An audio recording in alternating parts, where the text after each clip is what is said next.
পরিমাণ গুনাহ করেছো, তোমার গুনাহ কি পুকুরের পানির সমান? আরে বান্দা, তোমার গুনাহ যদি পুকুরের পানির সমান হয়, আমি মালিকের দয়া আর ভালোবাসা সাগরের পানি সমান। আমার গুনাহ যদি থাকে সাগরের পানি সমান, আমি মালিকের দয়া আর ভালোবাসা মহাসাগরের পানি সমান। তোমার মহাসাগরের পানি সমান যদি গুনাহ থাকে, আমি মালিকের দয়া আর ভালোবাসা পাহাড় সম পরিমাণ। ও আমার বান্দারা, তোমার গুনাহ যদি থাকে পাহাড় সম পরিমাণ, আমি মালিকের দয়া আর ভালোবাসা আকাশ সম পরিমাণ। ও আমার বান্দারা, তোমার গুনাহ যদি থাকে আকাশ সম পরিমাণ, আমি মালিকের দয়া আর ভালোবাসা আরশ সম পরিমাণ। সুবহানাল্লাহ। সেজন্য প্রিয় ভাই আমার, আপনি কত বছর গুনাহ করেছেন? টানা 5 বছর গুনাহ করেছেন, 10 বছর গুনাহ করেছেন, 20 বছর গুনাহ করেছেন। একবার তওবা করেন, চোখের পানি ছেড়ে দেন, তাহাজ্জুদের নামাজ পড়ে আল্লাহর কাছে দোয়া করেন, আল্লাহ ভুল করেছি, অন্যায় করেছি, তুমি ছাড়া আমাদের দ্বিতীয় কোনো ইলাহ নাই, মাফ করার কোনো মালিক নাই।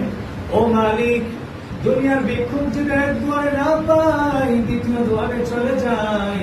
ও মালিক, 20 বছর পর্যন্ত আমি চিনতে পারলাম না আপনাকে, 5 বছর পর্যন্ত আমি চিনতে পারলাম না, দাড়িগুলো পেকে গেল, মুখে দাড়ি ছিল না, দাড়ি হয়ে গেল।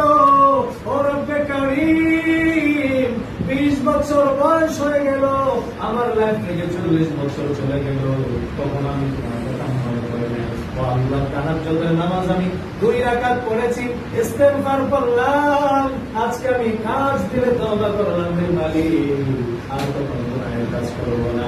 আপনি যদি এইভাবে 2 ফোঁটা চোখের পানি ছাড়তে পারেন, আপনার চোখের পানি নাকে চলে আসতে দেরি হবে, আপনার সকল গুনাহগুলো আপনার রব ক্ষমা করতে দেরি করবে না।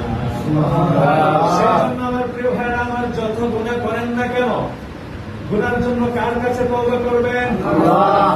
ইবলিস আল্লাহর সাথে ওয়াদা করেছে, চ্যালেঞ্জ করেছে, আল্লাহ একটা বনি আদমকে আমি জান্নাতে ঢুকতে দেব না। আমার আল্লাহ প্রতি কথা উত্তরে ইবলিসকে বলেছিল, হ্যাঁ ইবলিস, তুমি আমার বান্দাকে 50 বছর পর্যন্ত ঢুকে দিবা, 40 বছর পর্যন্ত ঢুকে দিবা। আমার বান্দা যদি 40 বছর কিংবা 50 বছর বয়সেও যদি একটা বার আমি মালিককে স্মরণ করে, যদি স্মরণ করে আমি মালিকের কাছে দোয়া করে তওবা করে যদি ফিরে আসে, আমি মালিক তার 50 বছরের জিন্দেগীর সকল গুনাহকে আমি আল্লাহ ক্ষমা করে দিব। সুবহানাল্লাহ। এই কারণে আমার ভাইরা আমার, আমরা যদি মন থেকে তওবা করি, ক্ষমা করবে একজন, তিনি কে? আল্লাহ। পবিত্র কালামুল্লাহ শরীফের দিকে একবার তাকান, 28 নাম্বার বা 20 নাম্বার পৃষ্ঠা 2 নাম্বার লাইনে বলেছেন, ইয়া